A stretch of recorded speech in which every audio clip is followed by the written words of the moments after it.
I'll keep my eye on the waiting room, and we can let people in as we get going. So first of all, good morning everybody. Thank you very much for joining us this morning, myself and Claire as representatives of Cube HR today.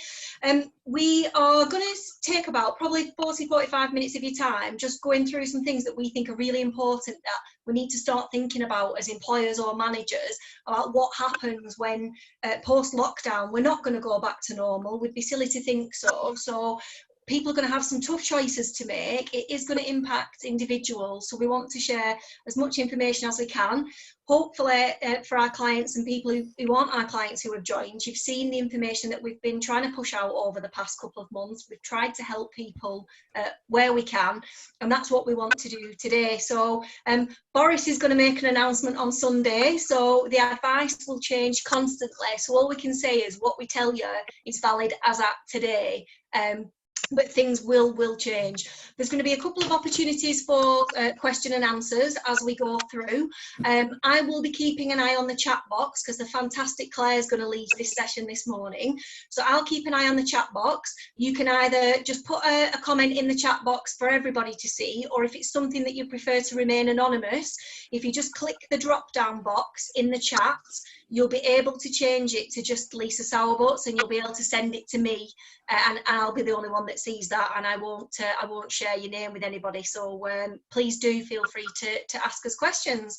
So without further ado, I'm going to hand over to the fabulous Claire Thwaite, who has been instrumental in leading our communications through this difficult and uncertain time, and she's put together a fantastic presentation for us today. So over to you, Claire. Thanks, Lisa. So yeah, hi everybody, and welcome to What Happens Post-Lockdown, Employers HR Questions Answered. It's really great to see some familiar faces and plenty of new people on here as well, so fantastic and welcome. Just a couple of housekeeping rules before we start. Happy for you to keep your microphones active throughout, but if there is any issues with background noise, if the dog starts barking or the kids start screaming, then please do mute yourself. We can mute for you if we find that we're struggling with some background noise, but if you'd rather keep yourselves on mute, that's fine too. We are recording this session, so we're going to share the session on our YouTube and social media, but I'm only recording the slideshow and myself as the speaker. The video won't feature any of you guys in it, and I will turn the recordings off when we come to the question bit, just so that it's not going to show anything of you personally. So as it says on the tin, this session is aimed at answering your questions about what happens when lockdown ends and when businesses and hopefully life return to normal. So the session is going to be split down into two sections. We've got business as usual, which is going to cover things like phase returns, shift patterns, refreshers, health and safety, holidays, flexibility, and mental health and well-being. And then our second section is business with a twist, which is exploring change management, reduced hours, contract variations, redundancies, probation periods, and disciplinary and other problems. And we will take a short break in between the two sections to answer questions at that point. So as Lisa's already said, please do post your questions in the chat. Lisa will monitor the chat and we'll come back to the questions at an appropriate time. So firstly, we'd really love to get a feel for what your business is doing at the moment. So we've got a really short poll for you. Now it's going to appear on your screen in a second, and you just need to press the answer that relates to your business, and we'll share the results in a minute. So you should hopefully all see that come up now if you want to just vote for that.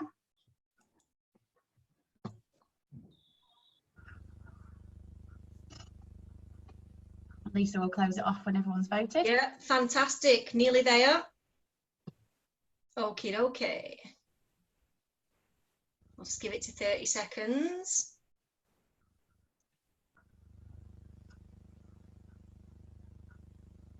There we go. I'll just share these results. So actually really interestingly there, you can see that the majority of you have got a bit of a mixture. So you've got some employees that are furloughed and some that are still working. There's a few of you that are all still working, and there's only actually a few that are completely furloughed. So hopefully everything that we talk about in this presentation today will be relevant to everybody, especially those of you that have kind of got a mix of things going on there. That's brilliant. Thanks, Lisa, for sorting that out for us. No problem. And we shall move on to get the main session started. if my mouse is working to click, there we go. So starting with business as usual. In an ideal world, we just return to normal and everyone would be back doing what they've always done. But in reality, it's going to take time for businesses to rebuild their cash flow, especially if they've essentially been closed for the past few weeks, which some of you obviously have been. For businesses that have had employees working from home, you might want to think about a phased return to the office, staggering people's working days, and so that you can minimise the contact and allow for social distancing. We don't yet know whether social distancing will still be applicable or not. There are rumours that say yes, that people will still need to keep 2 metres, but there's also some other rumours suggesting that they might relax that a little bit. So we don't yet know. So planning ahead would be a good idea on that one. And it also gives you time to give everyone the full support that they're going to need if you don't have all your workforce back straight away. So what we suggest you do is to make a list of your employees and their key roles and responsibilities. Who do you need back first? And how many people can safely be at work and keep 2 metres apart? It might be wise to keep people working from home just for the short term. For those who are furloughed employees, it could depend on if the government offer any interim support. But if not, you might not have any choice but to return people in full immediately the furlough scheme ends. Or you could maybe consider consulting with employees to return on reduced hours. The key questions here are, how quickly will your cash flow be operational again? Can you return some key people from furlough sooner to restart the rebuilding process of the business? And how many hours does each person need to be productive versus what you can sustain financially? Businesses might also want to consider staggering start and finish times, as this will help to alleviate the rush hour traffic or people on crowded public transport and allow for easier social distancing, especially at times like lunch times and break times where normally everyone would get together. It'll just allow to stagger those times a little bit. Little note of caution though, if you do already have rotating shift patterns in place, you might want to think about stabilising them and just keeping the same bunch of employees together at all times. We're going to give you a bit more detail on things like varying hours and contracts in the second section of this presentation. Whatever your situation is now and whatever you decide to do, you need to start planning with your employees. You need to involve them in the process as much as you can, and we can't stress highly enough that communication is so important at the moment.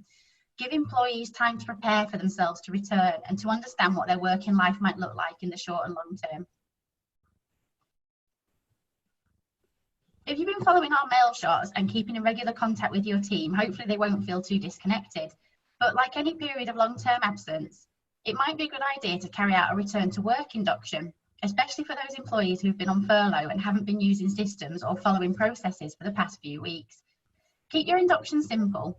If your team all carry out very similar jobs, you may be able to hold a team meeting and give them all a refresher together, encourage questions, and maybe get them to support each other and encourage each other. If the roles differ, or if you're phasing employees back in, you might want to conduct individual return to work discussions with each person. This could also give you a chance to address any concerns that you may have about their return and that they may have about their return. A bit more on this later on. You might also want to make some changes. It might be that whilst employees have been on furlough and you've been doing some of their work, you've noticed that processes just don't work well or run inefficiently.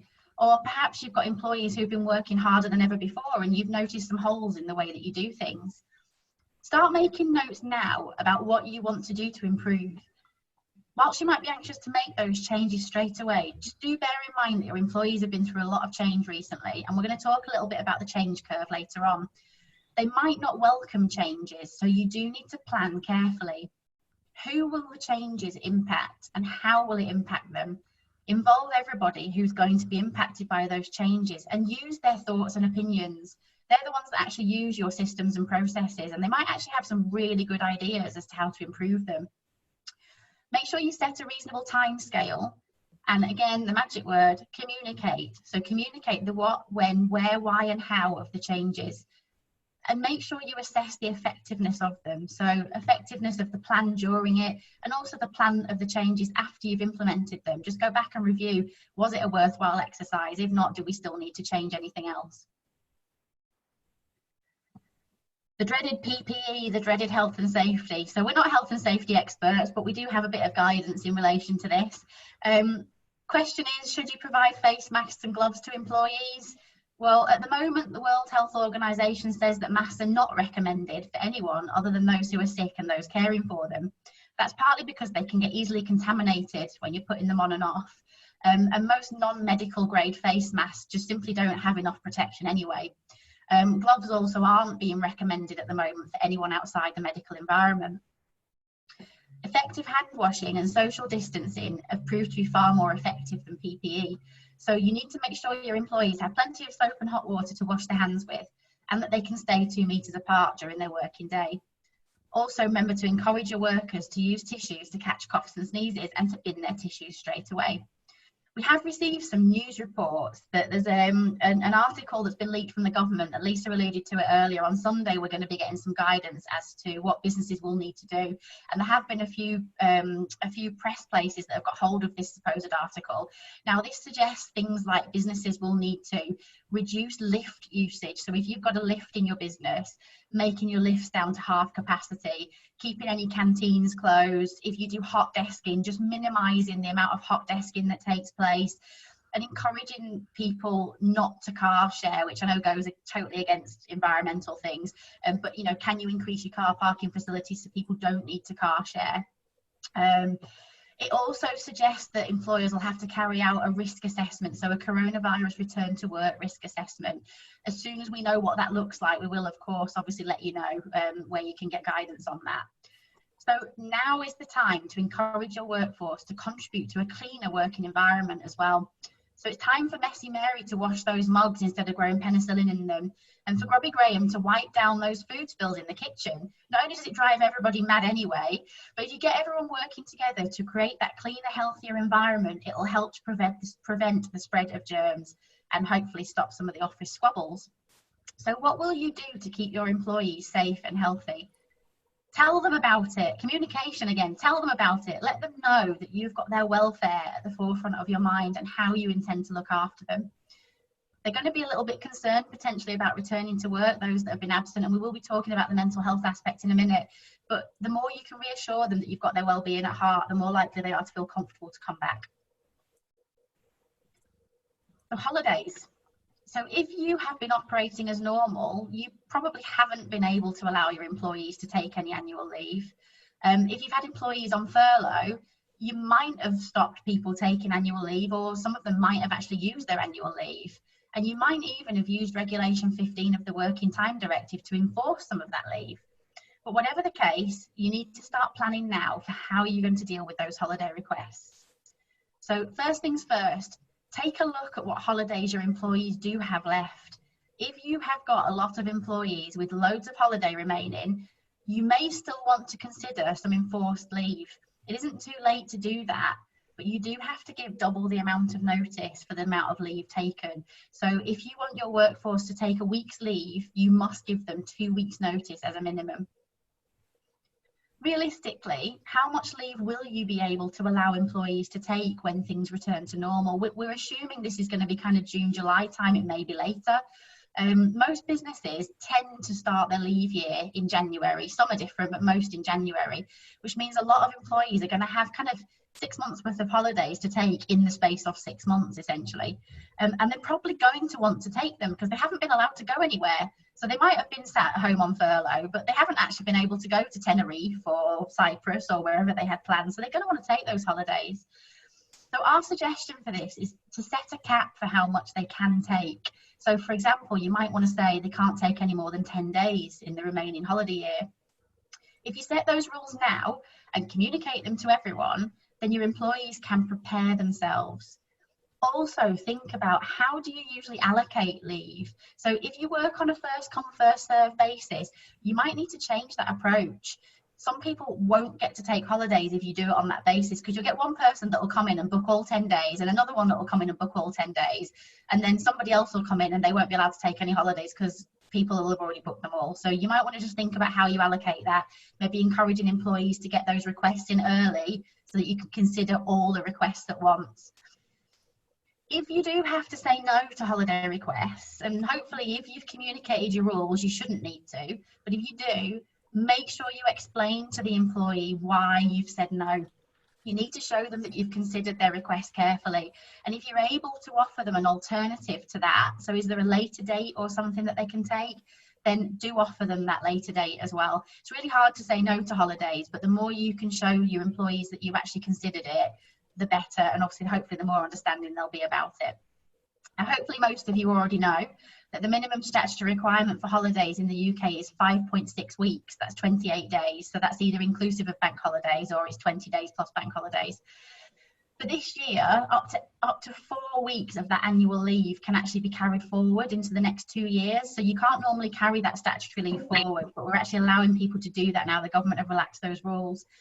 If you do intend to ask your employees not to take their holidays and you want to roll them forward, think about the rules on that. So make it clear how you'll allow them to do it. Do you want to spread it out across the 2 years? Can they take it all next year? And think about what you've got in place to monitor and track that. So how are you going to make sure that people get the leave that they've earned, and how are you going to keep a track of it? Your normal holiday recording system may not be up to that. The remaining 1.6 weeks, so that was the first 4 weeks, the remaining 1.6 weeks can be carried forward for a year as well.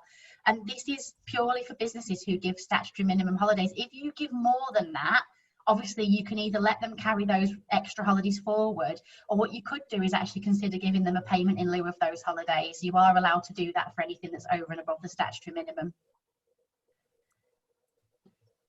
You might find now that because your employees have got used to working from home, or because they maybe prefer the work-life balance that they've had recently, they might have been able to work flexible hours and they prefer that, you might start getting some flexible working requests coming in.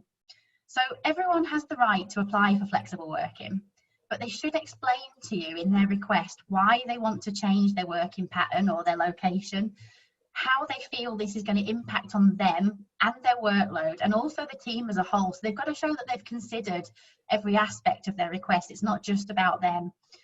You need to consider these requests very carefully, but you can say no, provided you've got a legitimate business reason for doing it. And there is a list of legitimate business reasons that we can go through with you if you do need help on that. As probably a lot of you know, we are massive advocates for flexible working. We encourage all our clients to be as flexible as their workload allows. But there's also a place for having people come together as part of a team, and having everyone work from home can create its own challenges. So you do need to think about that as you're going through these requests. So take time to consider your employees' requests in full, and take a quick review of how working from home has impacted them anyway during the last few weeks, if that's what they've been doing. You know, were they productive? Did they stay in touch with you as much as you wanted them to? Did you feel confident that work was getting done? Usually one of the stumbling blocks to people being allowed to work from home is that managers feel they're not sure they can trust their employees. How did you feel about them working from home? Did you have that confidence in them? And see if you can then carry that forward. If you're not sure how to handle those flexible working requests, please do ask us. So I touched on sort of a little bit earlier on about the change curve, and some of you might have already seen this. So we're moving on to the mental health section now, but before we do that, I want to share with you this. This is the Kubler-Ross change curve. If you've seen it before and you've heard about it, please bear with me. So Elizabeth Kubler-Ross was a psychologist who initially developed a theory of 5 stages of grief. And that's actually been adapted now to any particular situation of stress or change. Obviously, change can be quite a stressful situation in itself. We actually saw many of our clients go through this curve. So we started fielding calls from business owners who were totally blindsided by everything, and they just didn't know what to do. They were in shock, essentially. Some people just buried their heads in the sand in denial. They carried on as normal. And some of you were really frustrated. And obviously we had many a conversation about the state of the world and the state of the government. We didn't hear a lot from people that were in the depression phase, that one right at the bottom, but that's probably because people just kind of wanted to keep themselves to themselves at that point and lick their wounds. But as you all started to lift through the initial experiment phase and into the decision making, you can imagine our phones went crazy again. We're now in that sort of calm period where most of our clients have integrated, which is great.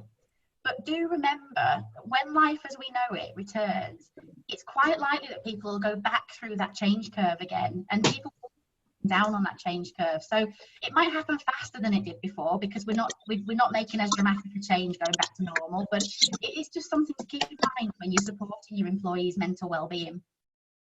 What I want you all to do now is just take a minute to think about where you are on this scale at the moment. And Lisa's very kindly going to flash up a poll there for us. I want you to vote on where you are. It's totally anonymous. No one's going to know, but I'd love you all to vote on where you personally think you sit at the moment on that change curve. We'll give you about 30 seconds to vote again, and then we'll share the results with you all. This is really interesting. I can see the bars moving as people are voting. It's really interesting. A few more people still left to vote, so we'll just leave it open a little bit.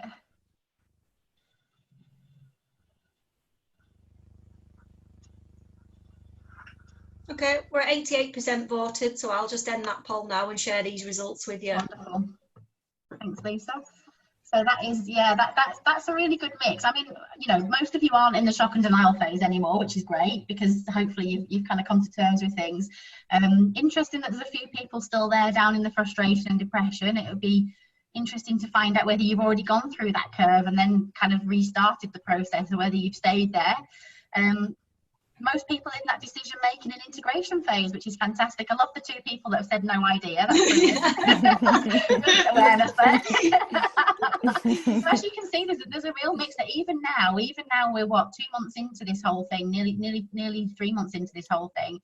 There's still a real mix of how people are feeling about it, and that is going to go through your employees as well. So you might even want to do a little anonymous poll with your employees like this and ask them where they sit on this scale, so you get a feel for how they're all feeling, because they will be at different stages on that scale. So brilliant, thanks for that, Lisa. That's great. No worries. So the purpose of that was to obviously move on to then the mental health section. So it's really likely that your employees and probably you as well have experienced a range of emotions over the past few weeks. I think a lot of us have felt anxious about the possibility of either getting coronavirus or of our loved ones being ill, especially we've got elderly parents, vulnerable people around us. In addition, employers and employees have all felt worried about things like paying their bills and what's going to happen in the future. Even when the government tells us it's safe to relax lockdown measures, I think a lot of us are still going to feel quite stressed about the thought of going outside and coming into contact with other people, and about returning to work. This goes back again to reassuring your employees that you're doing everything in your power to keep them safe. If we go back to the beginning of the presentation where we talked about sort of change management, you know, communicate changes to shifts, phase returns, the health and safety things you are putting in place. We don't yet know what's going to happen in relation to people that have been told to shield. So these are the really vulnerable people that have already had letters from the NHS saying you need to keep yourself away from people for the next 12 weeks. They may have to stay away longer. We don't know yet, and obviously we'll update you on that as soon as we know more. But you need to be sympathetic to any of your employees' concerns, really, and obviously do everything you can to address them. Remember as well, some of your employees might have actually lost family members or friends, either due to coronavirus or just due to something else. When you return, some of you will have experienced grief, and when you return to normal, sometimes that can trigger more grief for you, because while you're still in that grieving process that's abnormal, people are around you, they're supporting you, but when you return to normal, sometimes all that support disappears. So when you have to return to normal life, that can actually trigger more grief and distress. So if you do know that any of your employees have lost people, just bear in mind they do need time to come to terms with the new old normal. And also think ahead to next year. So anniversaries of losses, and anyone who's been through a really stressful time now, when it gets to the anniversary of this time next year, it might actually cause them some difficulties. So just plan ahead now how you might deal with that, and just be aware to pick up those signs. Also, because none of us have actually left our houses, we haven't actually come into contact with the same colds and bugs and flu germs and the things that we normally would at this time of year. So you might actually see an increase in illness as well, because our immune systems have been lowered. So you need to be prepared to follow your absence processes on that one, and make sure you have those return to work meetings with people. It might also be wise to think about how you deal with employees who do get bugs. So the likelihood is that they're going to pass them all around the building. We all know what it's like. Someone comes into work with a cold, and next thing everyone's dropping with it. So it might be wise at the moment, with the way things are, just to take time to stay away and recover. So allow the employees a little bit of space, a few days, to actually be absent without punishment, without judgment, to get rid of those bugs and germs so they don't pass them around to everyone else in the office. Oops, sorry, just moved on too fast there. Not sure what went on with that one. So because of that, obviously we have some employees but might well be raring to go, might be super motivated, ready to smash it, want to come back to work, got all this energy. Bear in mind that energy won't last forever. So those people that are super motivated now will probably have a slump at some point, so don't be too hard on them when they do. And you might find other employees who got really lack of motivation, and they find it really hard to adapt to being back in the day-to-day routine. They've enjoyed having their time off.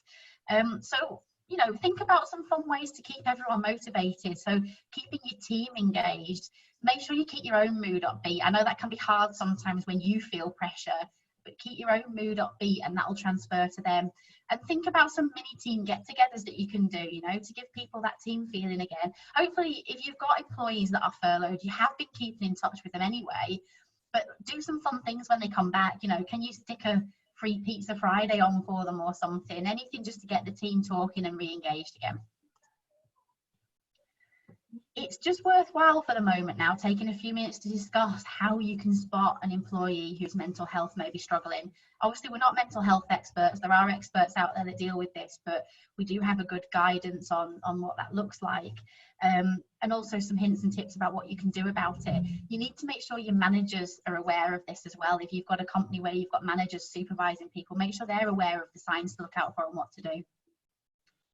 So some of the signs of poor mental health, and this is a long list, so bear with me, includes things like fatigue, depression, low self-esteem, poor performance, sleep problems, migraines, increased alcohol and drug use, poor concentration, finding it hard to make decisions, tearfulness, talking less or maybe actually talking really, really quickly, irritability and aggression. But everybody's different, so you also need to use your knowledge of your team and see who might be acting out of character, who might be struggling. So when you've spotted the signs, what do you do next? Sometimes a simple "how are you" conversation in a private and relaxed environment might be enough to get someone talking. So you should encourage your employees to look out for one another as well. It might be that your employee feels more comfortable talking to a colleague than to a manager or to you. But make sure your employees know that you don't expect them to solve the problem for somebody else.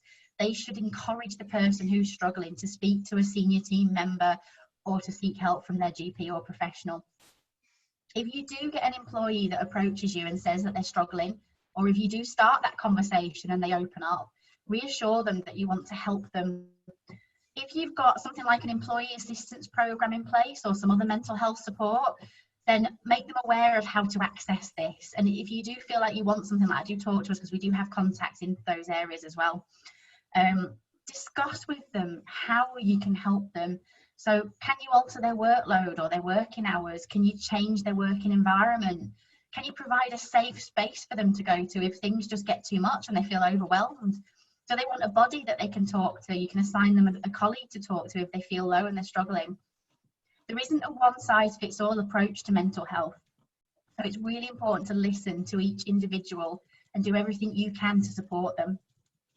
I'm just going to pause the recording now, and we're going to answer a couple of questions before we move on to the next section. So just bear with me 2 seconds while I pause it. If my mouse works, there we are. Okay, so we're going to move on to the second section now, which is business with a twist. And as Lisa's already said, we will still be sticking around at the end of this to answer more questions. So if you do have anything else you think of, please do put them on the chat, or we'll open up the microphones for everyone to have a chat later on. We'll be sticking around for a little while at the end of this, so if you've got any particular problems you want to discuss, then obviously that's the opportunity to do so. So moving on to business with a twist now. What if things can't return to the way that they were? So what if you can't afford to bring all your employees back from furlough? Or what if your business just simply is struggling because you now don't have your client base there? You might have to consider reducing working hours or making redundancies. And actually the process for both is really, really similar. What I would say to you all is you must make sure you've got a clear rationale behind what you're doing and a fair selection process. So it's really important to plan ahead and to document everything. Make notes of your decision as to why you're doing what you're doing, and make notes of the conversations you have with your staff. Even when they're informal conversations to start off with, make notes of it so that you can prove you've got a train there of what you were planning to do. If you're going to change or reduce your working hours or your wages, for example, you must consult with the employees that are affected by the changes. You need to explain why you're doing it. You need to explain how it will affect them, and you need to ask for their consent or for their objections. Now, that can be an informal meeting in the first instance, so you can chat to them informally about it to start off with. If they raise objections or they want to do a more formal process, you do need to have that formal meeting with them. And at that meeting, they will have the right to be accompanied by a colleague or trade union representative as well. And you would need to go through at that meeting and discuss with them, what are their concerns? Why are they objecting to it? And see if you can actually reach an agreement or not. Now, if they agree, fantastic, happy days. We notify them in writing that you've varied their contract. Now, that might be a temporary variation, or it might be a permanent variation. Obviously, that's the conversation you need to have with them. And you ask them then to sign their agreement to say that they've consented. But if they still don't agree, then what you might need to do is enforce the changes. So that might mean you've got to actually dismiss them and re-engage them on the new terms of your contract. Now, that can be a bit of a tricky process, so please do ask for advice if you are thinking of doing that. Or it might be that you actually then need to consider redundancies because you simply can't make it work the way you planned. Now, redundancy consultations, you should always start by notifying your employees that they're at risk. So any employees that may be affected by this, anyone that you're going to add into your selection pool, you need to notify them that they're at risk. And again, that can be an informal discussion at that stage. So, you know, again, discussing and exploring the reasons behind why you're doing that. Your selection process has to be fair. So you really don't want to end up with a discrimination claim on you as well as everything else that's going on. You must make sure your selection process is fair. And that usually means drawing up a scoring matrix. There are instances where it's really, really straightforward, where there's only one person that does the role and the role's redundant and that's it. And that's straightforward. But there's a lot more complex issues underlying in that. If you've got a team of people, it's not necessarily that straightforward. So you may need to do a scoring matrix. And you would discuss that with each individual person at a formal meeting, again, that they're allowed representation at. So you would go through why you've chosen the criteria that you've chosen, what the individual score is and what it means to them. Obviously, you're not going to share other people's score because that would be breach of confidentiality. And ask them for their agreement. You know, do they agree with the way you've scored it? Do they think it's fair? Do they think the criteria you've used is fair? You can then finalise your decision at the end of that, or you may need a second formal meeting to go through more information, and you notify the people that are affected in writing. Now, the point of a redundancy consultation is that you try everything you can to avoid redundancies. So if there are alternatives, such as reducing hours, reducing commission, things like that might help, do discuss them with the employees as an alternative to making redundancies.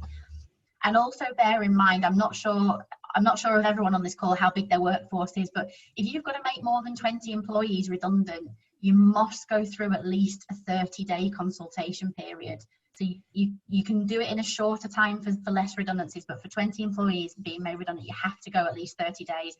And if you've got more than 100 redundancies to make, God forbid, then that's 45 days, that process. Redundancy can be really complicated, so please do ask us for advice if you're not sure. Whatever the situation is around your working hours and your return to work, again, going back to communication is really vital to ensuring that your employees understand the situation and that they're going to work with you to resolve it. And you always must make sure you back up any variations to contracts or any redundancy situations in writing for people. There is a very formal process when it comes to this, and they have the right to appeal, etc., etc. And the last thing you want to do is end up stood in a tribunal and say, well, we didn't follow our processes. So just the last little bit we're going to touch on then is, so you might have noticed that some things aren't quite as they should be. So maybe an employee's been doing something not right on the system, or they've been sending personal emails out from your email things. You've been maybe doing the work of 5 different employees while you've been holding the fort down, and you've spotted some stuff that's just not right. It's not there. Whatever the case is, it's really important that you acknowledge that you're aware of those issues, okay? Make them aware that you know about it. You could use your return to work meeting that we talked about earlier to discuss any kind of minor concerns that come up. You know, give them a plan of action moving forward. What do you expect of them? You know, how do you expect them to change the situation? And then monitor the situation. And if you need to, you can then take disciplinary action at a later date. But there might be some larger concerns that actually might require immediate disciplinary action. And in that case, you should follow your normal disciplinary procedures. So you must investigate the situation fully, invite them to a disciplinary hearing. You can do it via Zoom. You don't have to do it face to face if that's not a possibility. And listen to what the employee's got to say before you make a decision on what to do. So follow your disciplinary processes. We would really, really strongly urge you, don't shy away from dealing with problems that have come to light. It's never a good time to have those awkward conversations about somebody doing something wrong. Doing disciplinary action is not a pleasant thing for anyone to do, but it's really important that you take action so that you can resolve the problems, and also so that any disciplinary process that you take is fair. If you allow misconduct or poor performance to drag on, it's not good leadership, it's not a fair disciplinary process, and it could actually cause you a lot more problems down the line. What about employees who are still in their probation period and they've been furloughed? Well, you might want to discuss with them about extending their probation period, because you maybe haven't been given sufficient time to assess their capability. If they've been furloughed for the last 2 months and they only started 4 or 5 months ago, you maybe do need more time. So again, you could discuss that at your return to work meeting with them, or you could set up an individual probation review meeting, but you can extend that probation period by a further 3 months, a further 6 months. Just make sure your employees know that that's what you're doing and the reasons behind it. So we hope you found all our information useful, but whatever your situation and whatever your choices and decisions, we cannot stress enough that communication is key. So whether you're picking up the phone, emails or instant messages, or whether you're taking more extreme measures, so, you know, tin can phones, smoke signals, carrier pigeons, whatever you do, communicate with your employees every step of the way. And remember, there's no one size fits all when it comes to those communications. Different people like different methods. So you might have to use a different variety of communication tools. But this is the theme that runs through the whole of this presentation, is communication, communication, communication. So before we take any questions further, our contact details are on this slide. So if you've not already got them and you're not familiar with us, if you want to talk to us in private, please do reach out. Even if you're not one of our retained clients, we're still happy to give you some guidance. We want to help people as much as we can. I am going to send out an email afterwards with a link to a checklist for you that covers everything we've talked about today. And on that email, there'll also be a link for you to register to our newsletters. So if you're not already registered, you can actually sign up to our mail shots where we're putting some information that we get updates. We'd also be really, really grateful if you could spare us a couple of minutes to give us a review on Trustpilot if you haven't already done it, and there'll be a link on the email to that too. As I mentioned earlier, we have recorded this session, and what we're going to do is put a copy of the audio from this and the slides. It'll be on our YouTube channel, it'll be on our social media, our Facebook, our LinkedIn, and on our website as well. So if you know anyone that's missed it, that couldn't get here today and would like to see the presentation, then please feel free to share it once it goes out.